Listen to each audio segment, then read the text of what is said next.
Hey folks, welcome back.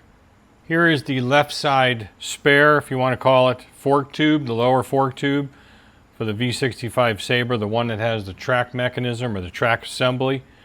Let's dig into this even deeper. Let's try to get this thing completely apart, including getting this little knob deal out, because I want to really wrap my head around and fully understand what this sucker does and how it works. I'm not 100% sure it's working on the forks that I put in. So let's go ahead and do that. The first thing we're going to do is I'm going to show you some pictures with the dangly bit and some other camera angles of what's down deep inside here. And I got them out. And I'll show you how I did that. Then we'll come back here to the bench. This is the view from the top down, zooming down to the bottom of that tube. It has something pressed in there. Some sort of holes in there. Looks like some sort of a valve or something. We need to get this out of the way. So upon examination of that, it looks like there's a little edge that would be at the base of that hole that 8mm socket-headed bolt goes into. And it looks like in that separation between the actual aluminum of the lower tube and whatever that pressed-in thing is, I can get a purchase on it, and it does start to move. So I can basically drift it out.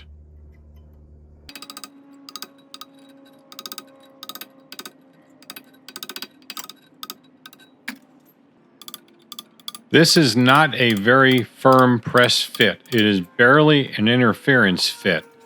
And that makes sense. At the time I did this, I didn't realize why it wouldn't be a more press fit in there. But remember, essentially the piston comes down on top of that piece. And then the cap bolt goes through the bottom of the fork tube itself into this piece that I'm trying to get out right now and into the bottom of the piston, so it's sandwiched in there.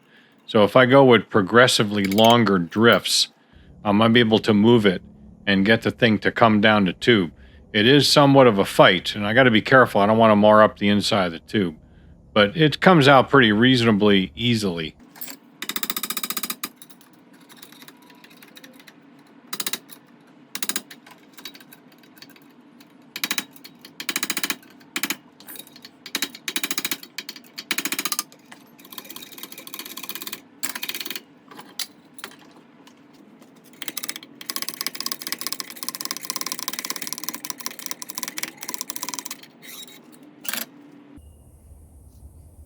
So it's a very interesting piece. It's got an O-ring around it, and that narrowed section, that is the side you're looking at right now that goes down. So it's at the very bottom. And then that cup section is facing up. And that is an important feature we'll come to find here in a little bit when we finally figure out how this thing really works.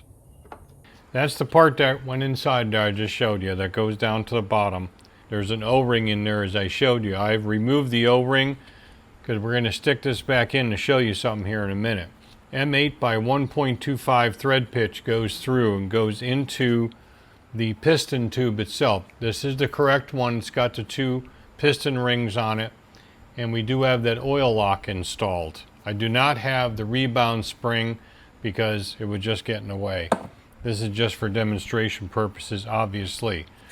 So just as a reminder, this would go, how would this go? This would go like this, and then the cap bolt would go through, and then it would go through the bottom of the lower fork tube and essentially hold all this together. So this, the bolt itself, and the lower fork tube is in a fixed position. You gotta remember to keep that in mind. Now we're going to get to doing something else here. I want to stick the dangly bit back in while I kind of explain this.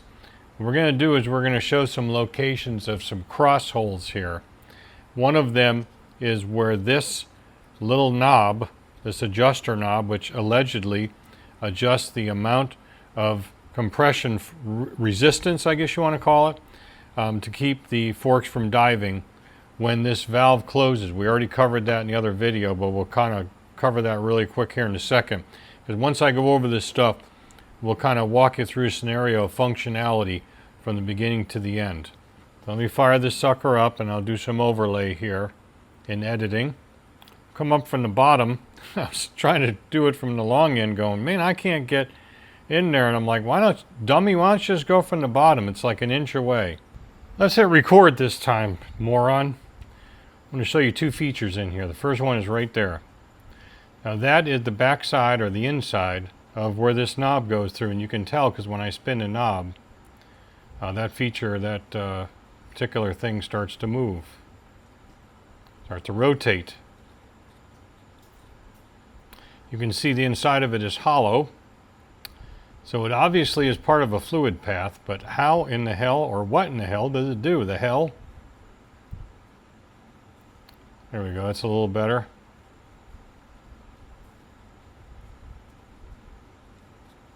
Okay, let's just go a little bit north now.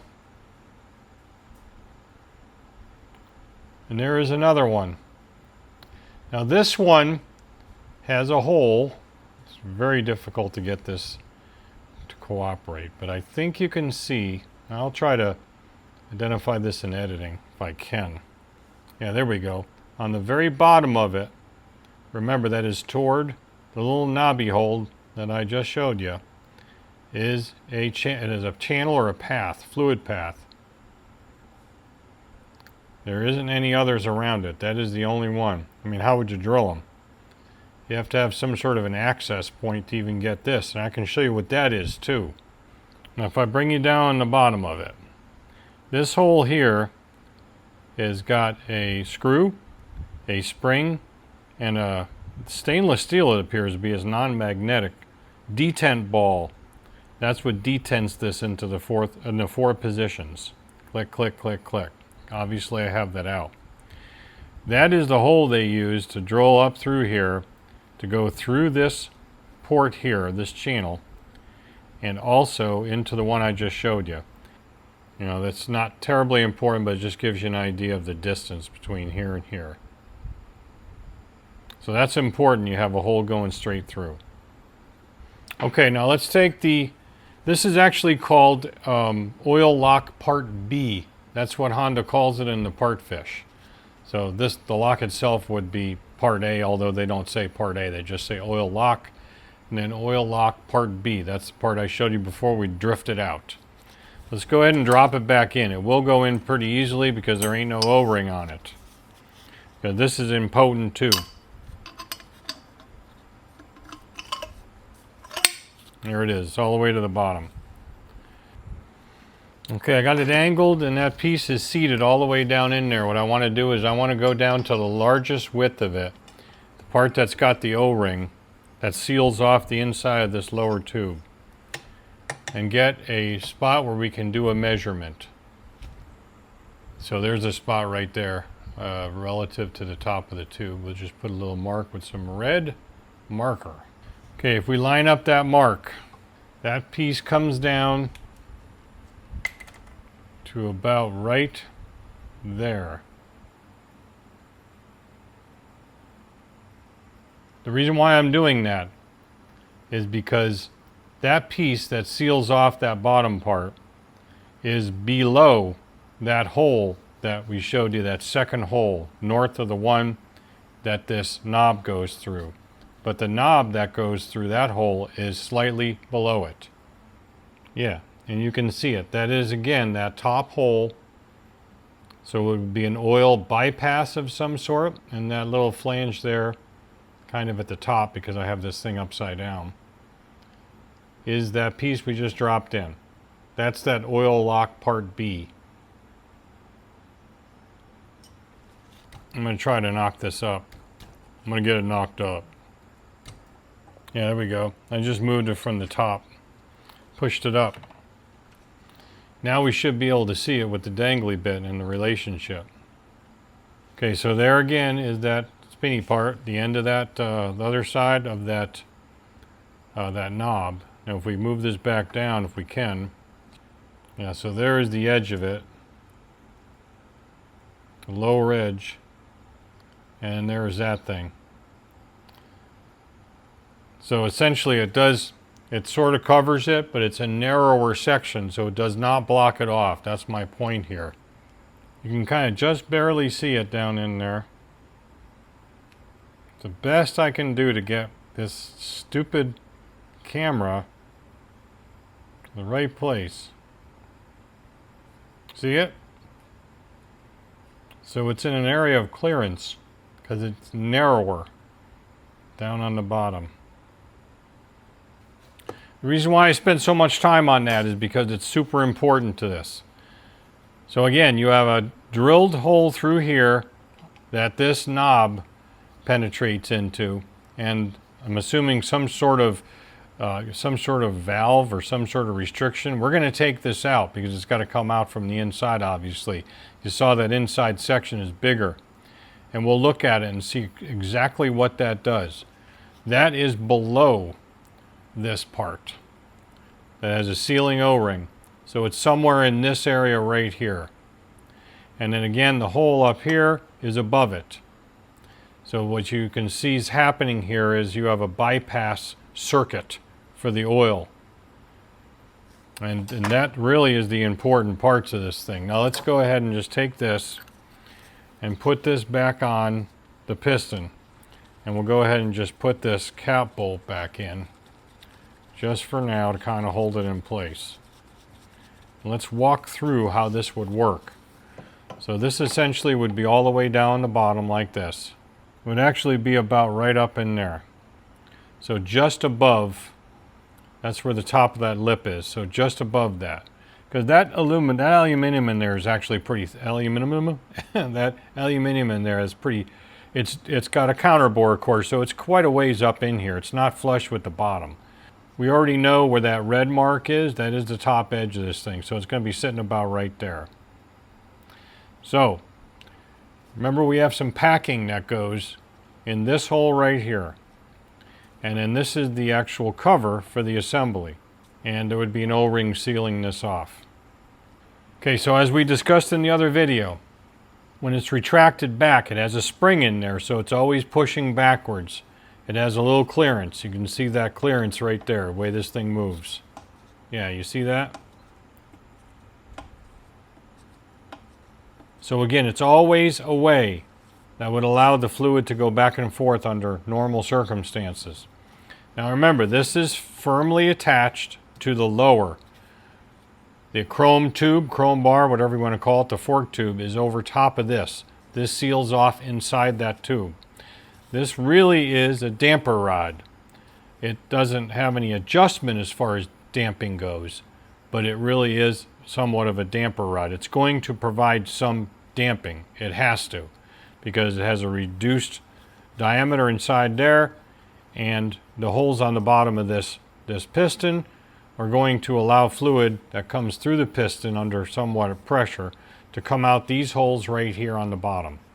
And they are smaller, obviously, than the diameter of this. So it has some damping capabilities. But it's not for that specifically. It is, again, for anti-dive.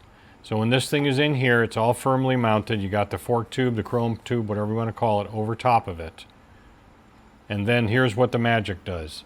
When this is on here, and this gets pushed forward, we already discussed in the other video on this, that this closes this off. Under normal circumstances, when the pressure is being pushed down through here because it's sealed off on these rings and this thing's full of fork oil, it would simply bypass through here.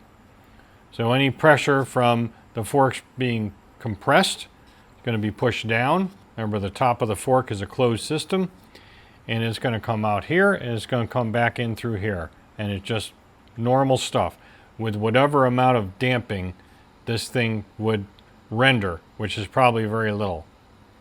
So then again, when this thing is up top here, I'm just going to illustrate it once and then move it out of the way. When that closes, so this is closed off now. Let's put a piece of tape across here so we do not forget that this is now closed. This part is closed off. It's not going to allow the fluid to go up through here.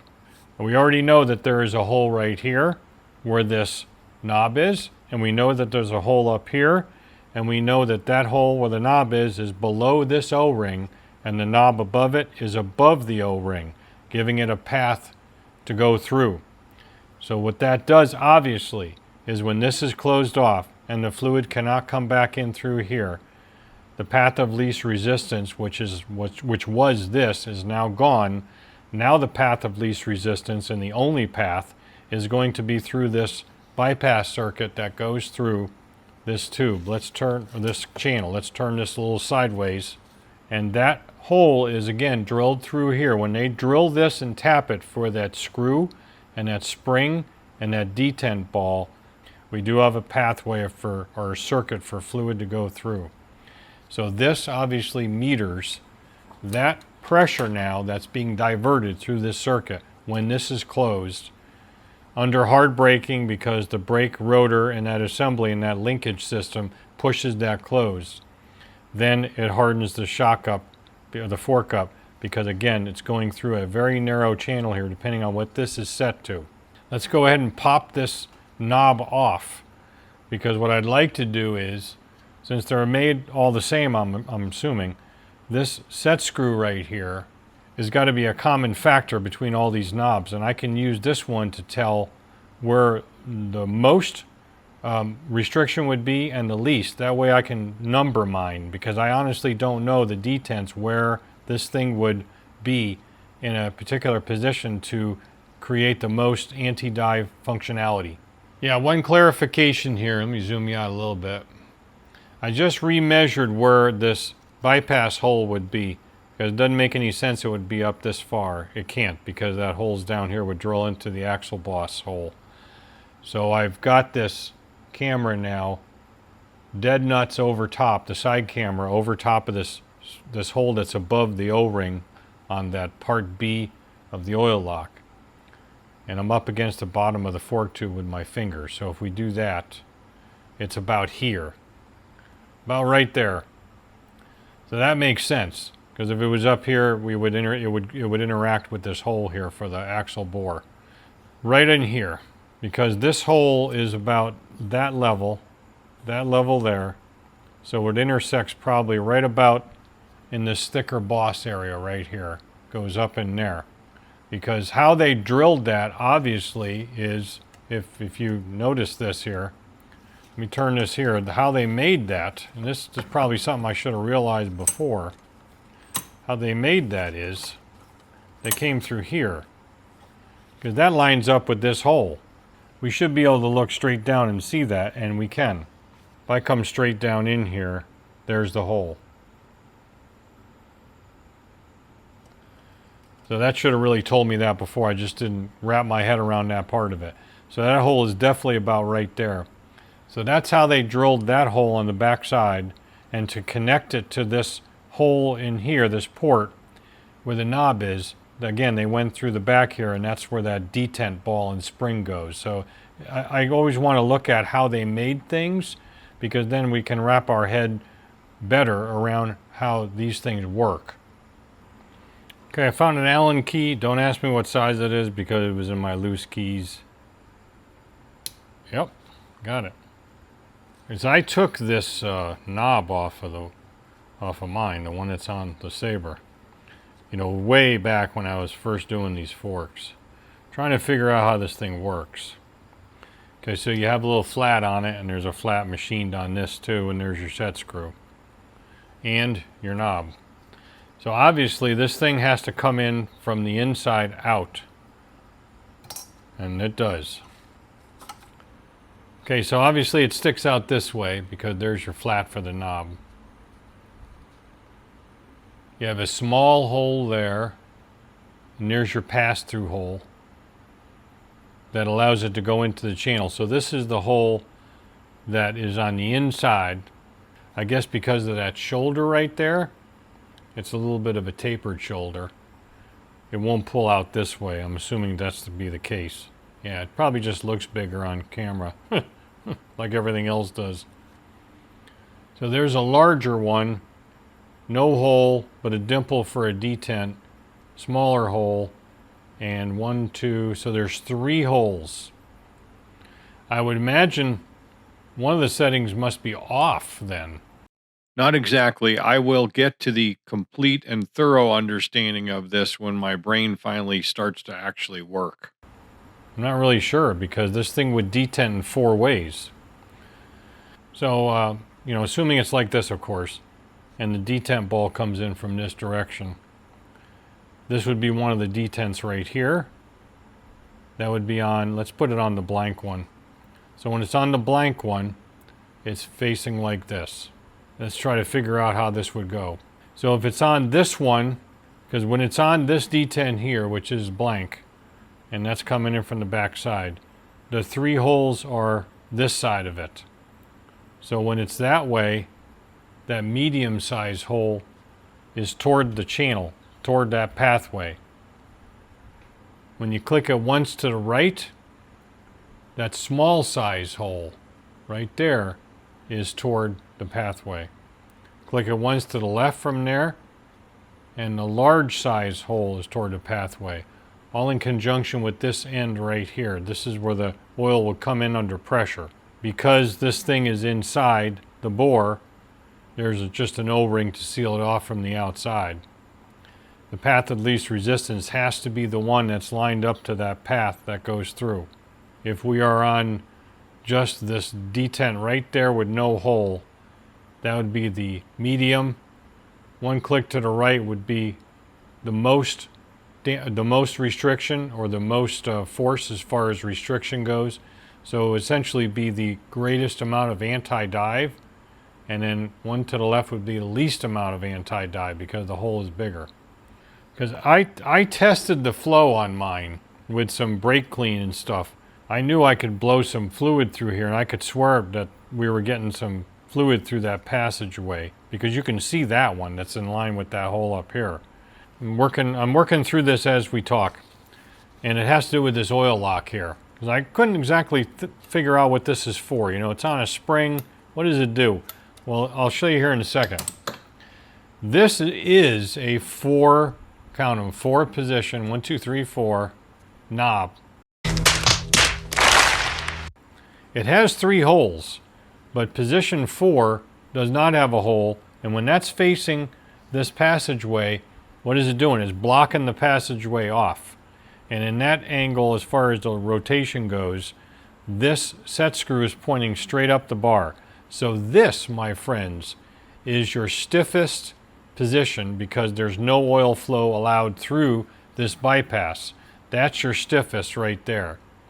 And then one click to the left brings you to the next stiffest, because it's the smallest hole, and then slightly less stiff because it's a little bit bigger hole, and then to the lowest stiffness position because it's the biggest hole, and then back to the most stiffest position, which is blocked off. Now, because there is no pathway for the oil to go, and because this has got an O-ring on it, it's sealed off on the inside of the bar, and this is fixed in there, and you got pressure coming down through, you know, from the fork tube and that pressure, and this is closed off because you're in hard braking. You have to have some release of that pressure. That's what this is for. Because this is inside there, and you have holes down in here, which again would simply be part of the pathway of normal flow when there is no blockage up here. It would come down through here, it would go out these holes, come around and go back in. That's what these are for as far as that goes. But it's also for when you have a situation where you are set on the highest and you hammer the brakes down, there has to be some pressure release somewhere. I'm guaranteeing that that's what this does. The pressure will come up through here because it can't go down that way, it can't go around here, it's got to go up through this inside part, and it would push this away. And it's a relief valve. Not a check valve, but a relief valve. There would be no need for a check valve on this. That's got to be what this does. Till the fluid equalizes, then it goes back down. That's what that's for. It's got to be.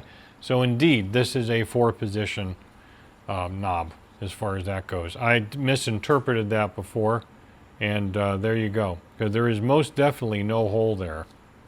Not even the tiniest one. Nope, can't blow through it. Fork oil tastes good.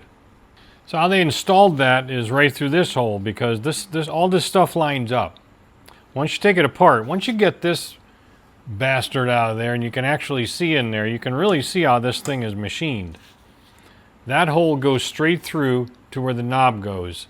That hole there again is where the screw, the spring, and the check ball is. Goes straight up and goes to about right there, and that's where that hole is right there. That's how they drilled that bypass hole inside there, and they counterbored it as well.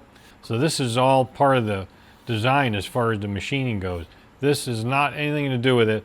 This hole here is a blind hole for a little clip, a little retainer clip that holds the wire for the speedometer transducer, if you will.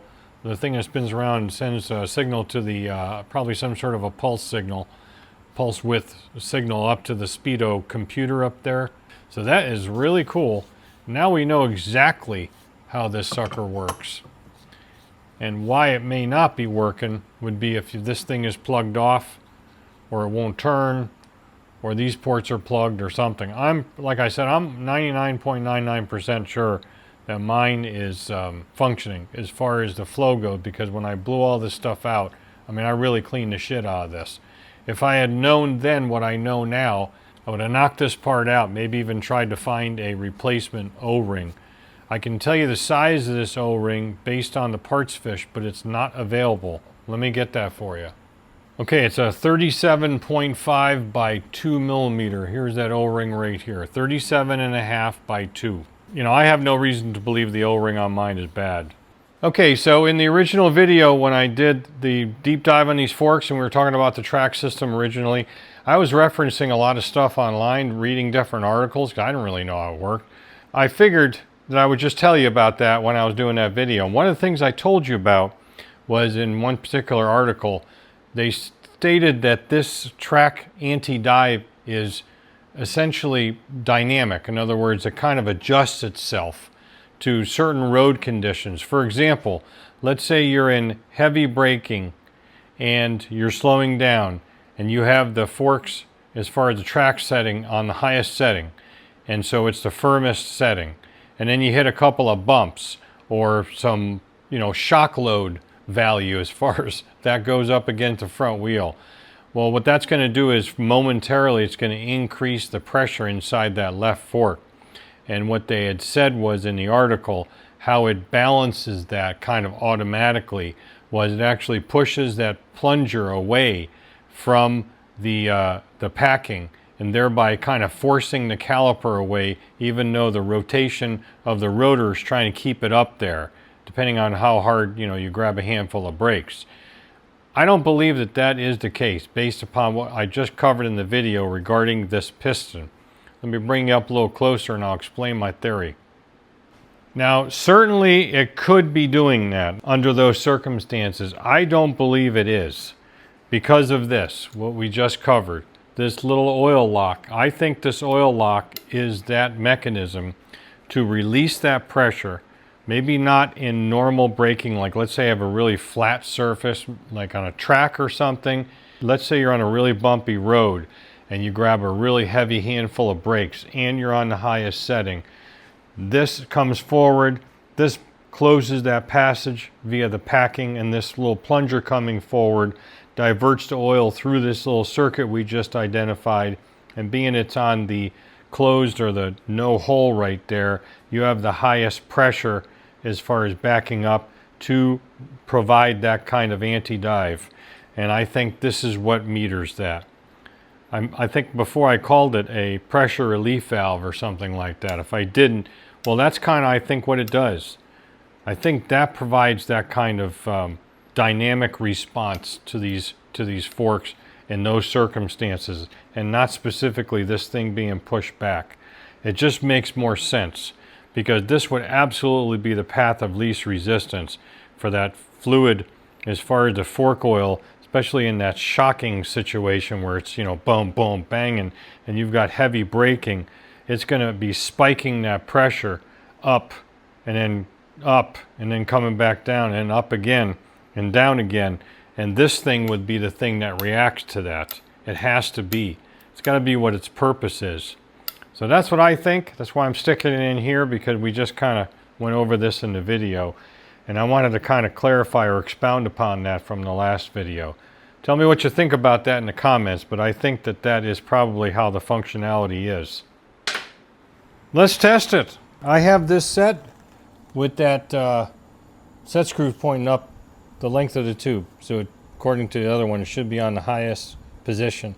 I have wire tied this thing is super tight. And I have this closed off because you can push this by hand if you squeeze it really good. So that valve right there where that packing is now closed.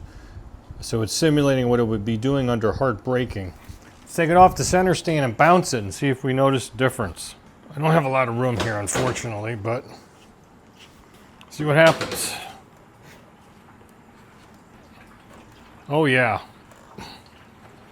Oh yeah.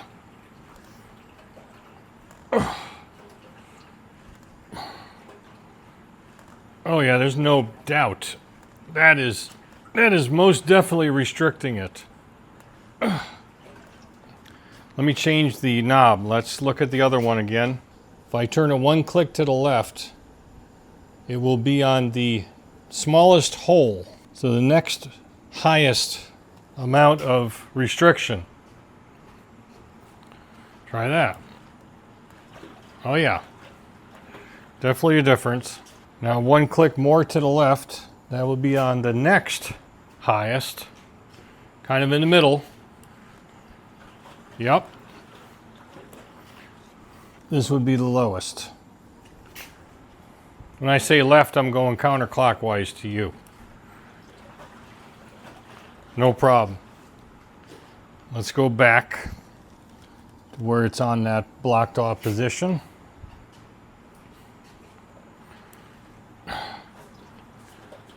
It is definitely much harder to try and push the forks down like that. Here's a side-by-side. Left is lowest, right is highest. You can definitely see, even though this is slowed down to 60% speed, that the right side is more stiffer and more slower to go down than the left. There is no question that that is working. Now that I understand how the damn thing works. All right, let's get this thing done so we can close this abomination of a video out. So if you have one of these types of tracks on your bike that had that style of a knob, I'm assuming they would use the same knob depending on, you know, what model motorcycle it is, because if it looks like that, why would they use something different if they have these laying around anyway? But I can't guarantee this. But if you do, this is what you can count on as far as the functionality goes. As you can see, we identified before, when the set screw is pointed up, that is blocked off. Ergo, you have the highest anti-dive setting as long as it's being activated by the caliper on this side, and that's not all froze up. So if that's all working properly, that's your highest setting. So we're going to rotate this around to illustrate that on the actual item, which is right there. So the way I'm going to do this, because I did mark this with some colors. I did 4 dots, different colors.